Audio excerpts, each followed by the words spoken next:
K Shivakumar ಅವರ ಜೊತೆ ನಾಳೆ ಸಂಪುಟಕ್ಕೆ ಸೇರ್ಪಡೆಯಾಗ್ತಕ್ಕಂಥವ್ರು ಯಾರ್ಯಾರು ಪ್ರಮಾಣ ವಚನ ಸ್ವೀಕಾರ ಮಾಡ್ತಾರೆ. ಸೊ ಫಸ್ಟ್ ಲಿಸ್ಟ್ನಲ್ಲಿ ಘಟಾನುಘಟಿಗಳ ಹೆಸರು ಮಿಸ್ ಆಗಿರೋದೇ ಅತ್ಯಂತ ಆಶ್ಚರ್ಯ.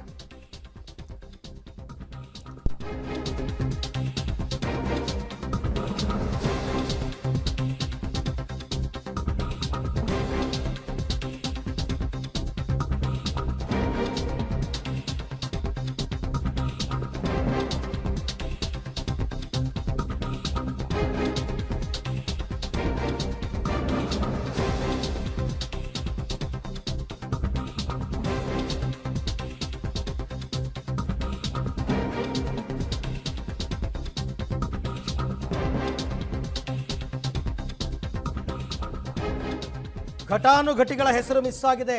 H C Mahadevappa, Lakshmi Hebbalkar, H K Patil, Zameer Ahmed, Dinesh Gundu Rao, Sharan Prakash Patil ಇವರು ಯಾರ ಹೆಸರು ಕೂಡ ಇಲ್ಲ ಮೊದಲ ಪಟ್ಟಿಯಲ್ಲಿ. ಹಾಗೆಯೇ ಆರ್ ಬಿ ತಿಮ್ಮಾಪುರ್, ಶಿವಾನಂದ ಪಾಟೀಲ್, ಮಧು ಬಂಗಾರಪ್ಪ, ಘಟಾನುಘಟಿಗಳ ಹೆಸರು ಮಿಸ್ ಆಗಿದೆ.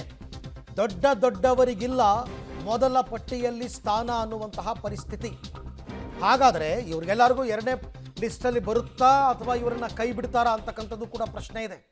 ಎಚ್ ಸಿ ಮಹಾದೇವಪ್ಪನವರು, ಜಮೀರ್ ಅಹಮದ್, ಸಿದ್ದರಾಮಯ್ಯನವರು ಅತ್ಯಂತ ಆಪ್ತರು. ಅವ್ರು ಯಾರ ಹೆಸರು ಕೂಡ ಕಂಡು ಬರ್ತಾ ಇಲ್ಲ. ಈಗ ಇವ್ರಿಗೆಲ್ಲ ಡವ ಶುರು ಆಗಿರುತ್ತೆ. ನಾವೇನು ಸಂಪುಟದಲ್ಲಿ ಇರ್ತೀವಾ ಇರಲ್ವಾ ಅಂತಕ್ಕಂಥದ್ದೇ ಪ್ರಶ್ನೆ. ಸೆಕೆಂಡ್ ಲಿಸ್ಟಲ್ಲಿ ಹೊಸಬ್ರಿಗೆ ಅವಕಾಶ ಕೊಡಬೇಕು ಅಂತ ನಿರ್ಧಾರ ಮಾಡಿಬಿಟ್ರೆ ಇವರೆಲ್ಲರ ಹೆಸರು ಕೂಡ ಫಿಲ್ಟರ್ ಆಗಿಬಿಡುತ್ತೆ. ಆಮೇಲೆ ರಿಮೆಂಬರ್, ಈ ಲಿಸ್ಟಲ್ಲಿ ಮಹಿಳಾ ಕೋಟಾದಲ್ಲಿ ಯಾರೂ ಕೂಡ ಇನ್ನೂ ಕೂಡ ಯಾರು ಕೊಡ್ತಾರೆ ಅಂತಕ್ಕಂಥದ್ದು ಪ್ರಶ್ನೆ. ಸೊ ಹಾಗಾಗಿ ಇವರನ್ನು ಈಗ ಸದ್ಯಕ್ಕೆ ಈ ಹೆಸರುಗಳನ್ನ ಪೆಂಡಿಂಗಲ್ಲಿ ಇಟ್ಟಿದ್ದಾರೆ. ಈ ಬಗ್ಗೆ ಮತ್ತಷ್ಟು ಮಾಹಿತಿ ನನ್ನ ಕೊಲೀಗ್ ಸುಖೇಶ್ ಅವರಿಂದ ಪಡ್ಕೊಳ್ಳೋಣ. ಸುಖೇಶ್, ಬಹಳ ಆಶ್ಚರ್ಯ ಆಗ್ತಿರೋದು, ಸಿದ್ದರಾಮಯ್ಯನವರ ಆತ್ಮೀಯರು ಅಂತ ಅನ್ನಿಸ್ಕೊಂಡವರು ಘಟಾನುಘಟಿಗಳು ಈ ಮೊದಲ ಪಟ್ಟಿಯಲ್ಲಿ ಹೆಸರುಗಳು ಮಿಸ್ ಆಗಿರ್ತಕ್ಕಂಥದ್ದು. ಸೊ ಏನು ಲೆಕ್ಕಾಚಾರ ಇದೆ ಹೈಕಮಾಂಡ್ದು ಅಂತ? ಹಾಗೆ ನೋಡಕ್ ಹೋದ್ರೆ ಮೊದಲ ಪಟ್ಟಿಯಲ್ಲಿ ಘಟಾನುಘಟಿಗಳ ಹೆಸರು ಮಿಸ್ ಆಗಿದೆ, ಅಥವಾ ಸಿಎಂ ಸಿದ್ದರಾಮಯ್ಯ ಅವರ ಆಪ್ತರ ಹೆಸರು ಕೂಡ ಮಿಸ್ ಆಗಿದ್ದಾವೆ. ಇವೆಲ್ಲವೂ ಹೌದು. ಅದು ಜಮೀರ್ ಅವರಿಂದ ಒಳಗೊಂಡಂತೆ ಬೇರೆ ಬೇರೆ ಹೆಸರುಗಳು ಕೂಡ ಅದರಲ್ಲಿ ಇದ್ವು. ಆದರೆ ಕಾರಣ ಏನೇ ಇದ್ರೂ ಕೂಡ ಹಿರಿತನವನ್ನು ಮೊದಲ ಆದ್ಯತೆ ಮೇಲೆ ತಗೊಂಡಂತೆ ಕಾಣಿಸ್ತದೆ. ಈಗ ನಾವಿಲ್ಲಿ ಹಿರಿತನದ ಆಧಾರದಲ್ಲಿ ನೋಡೋದಾದ್ರೆ ಈಗಿರುವಂಥ ಹೆಸರುಗಳದ್ದು ಕೆ ಜೆ ಜಾರ್ಜ್ ಅವರು ಇರ್ಬೋದು, ಪರಮೇಶ್ವರ್ ಅವರು ಇರ್ಬೋದು, ಅವೆಲ್ಲರೂ ಕೂಡ ಸಾಕಷ್ಟು 6-7 ಬಾರಿ ಸಚಿವರಾಗಿ ತಮ್ಮ ಹಿರಿತನವನ್ನು ಹೊಂದಿರುವಂಥವ್ರು. ಪ್ರತಿ ಬಾರಿ ಅಧಿಕಾರಕ್ಕೆ ಬಂದಾಗಲೂ ಅವರು ಸಚಿವರಾಗಿದ್ದಂಥವ್ರು. ಅವರಿಗೆ ಮತ್ತೆ ಅವಕಾಶಗಳು ಕೂಡ ಮುಂದುವರೆದಿದೆ ಅಂದರೆ ಅವರ ಅನುಭವ ಮತ್ತು ಹಿರಿತನಕ್ಕೆ ಮಣೆ ಹಾಕದಂತೆ ಕಾಣಿಸ್ತಾ ಇದೆ ಅನ್ನುವಂಥದ್ದು.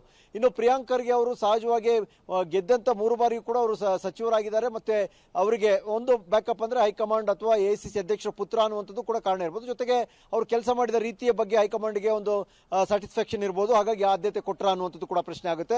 ಹಾಗಾಗಿ MB ಪಾಟೀಲ್ ಅವರ ವಿಚಾರಕ್ಕೆ ಬಂದರೆ ಅಲ್ಲೂ ಕೂಡ ಹಿರಿತನಕ್ಕೆ ಆದ್ಯತೆ ಸಿಕ್ಕಿದೆ. ಆದರೆ ಉಳಿದವರು ಆಗದೇ ಇದ್ದು ಅದರಲ್ಲಿ ಮೊದಲ ಬಾರಿ ಅಂತ ಲಕ್ಷ್ಮೀ ಹೆಬ್ಬಾಳ್ಕರ್ ಇರ್ಬೋದು, ಇವರೆಲ್ಲ ಒಂದಷ್ಟು ನಿರೀಕ್ಷೆ ಇತ್ತು, ಇವರೆಲ್ಲ ಪುನಃ ಬರ್ತಾರೆ ಇಲ್ಲಿಗೆ ಅನ್ನುವಂಥದ್ದು. ಆದರೆ ಅವರಿಗೆ ಅವಕಾಶವನ್ನು ಮಾಡಿ ಕೊಟ್ಟಿಲ್ಲ. ಹಾಗಾಗಿ ಸಾಕಷ್ಟು ಜನ ಹಿರಿಯರು ಇದ್ರೂ ಕೂಡ ಅಷ್ಟೊಂದು ಆಡಳಿತಾತ್ಮಕವಾಗಿ ದೊಡ್ಡ ಹೆಸರು ಬರಲಿಲ್ವ. ಹಾಗಾದ್ರೆ ಆ ಕಾರಣಕ್ಕಾಗಿ ಬೇರೆ ಬೇರೆಯವ್ರನ್ನ ಕೈ ಬಿಟ್ರ ಅನ್ನುವಂಥದ್ದು ಪ್ರಶ್ನೆ. ಮೊದಲ ಆದ್ಯತೆಯನ್ನು ಸಾಕಷ್ಟು ಹಿರಿತನಕ್ಕೆ ಅನುಭವಕ್ಕೆ ಕೊಟ್ಟಿರೋದ್ರಿಂದ ಇದನ್ನ ಮೊದಲು ಮುಗಿಸ್ಕೊಂಡ್ಬಿಡೋಣ. ಆನಂತರ ಉಳಿದ ಆಯ್ಕೆಗಳಲ್ಲಿ ಕಳೆದ ಬಾರಿ ಇದ್ದವರಿಗೆ ಅವಕಾಶ ಕೊಡಬೇಕಾ ಅಥವಾ ಸಂಪೂರ್ಣವಾಗಿ ಕೈ ಬಿಡಬೇಕಾ, ಅಥವಾ ಇರೋದ್ರಲ್ಲಿ ಅದರಲ್ಲಿ ಕೇಪಬಲ್ ಯಾರಾದ್ರೂ ಹುಡುಕಿ ಕೊಡುವಂಥದ್ದ, ಅದರ ಒಂದು ಸ್ವಲ್ಪ ಪರ್ಸೆಂಟ್ ಅದನ್ನು ಕೊಟ್ಟು ಉಳಿದಿದ್ದ ಹೊಸಬರಿಗೆ ಮಣೆ ಹಾಕುವಂಥದ್ದು, ಅಥವಾ ಹಿರಿಯ ಶಾಸಕರಾಗಿ ಇದುವರೆಗೂ ಸಚಿವರು ಆಗದೇ ಇರೋರಿಗೆ ಮಣೆ ಹಾಕೋದಾ, ಅವೆಲ್ಲ ತೀರ್ಮಾನಗಳನ್ನ ಮಾಡಲಿಕ್ಕೆ ಒಂದು ಸಾಕಷ್ಟು ಸಮಯ ಇದೆ. ಹಾಗಾಗಿ ಕಳೆದ ಬಾರಿಯ ಸಚಿವ ಸಂಪುಟದಲ್ಲಿ ಇದ್ದಂತಹ ಬಹುತೇಕರು ಅಂದ್ರೆ ಒಂದು 20ಕ್ಕೂ ಹೆಚ್ಚು ಜನ ಈಗ ಸಚಿವ ಸ್ಥಾನದಿಂದ ವಂಚಿತರಾಗಿರುವಂಥದ್ದು ಅಥವಾ ಮೊದಲ ಪಟ್ಟಿಯಲ್ಲಿ ಹೆಸರಲ್ಲಿ ಬರಲಿಕ್ಕೆ ಸಾಧ್ಯ ಆಗದೆ ಇರುವಂಥದ್ದು ಈಗ ಗೊತ್ತಾಗ್ತಾ ಇರುವಂಥದ್ದು. ಅರವಿಂದ್, ಎರಡನೇ ಪಟ್ಟಿಯಲ್ಲಾದರೂ ಇವರ ಹೆಸರುಗಳು ಕಾಣಿಸ್ಕೊಳ್ಳುತ್ತಾ ಅಥವಾ ಪಕ್ಷ ಸಂಘಟನೆಗೆ ಇವರುಗಳನ್ನ ಬಳಸ್ಕೋತಾರಾ ನೋಡಬೇಕು.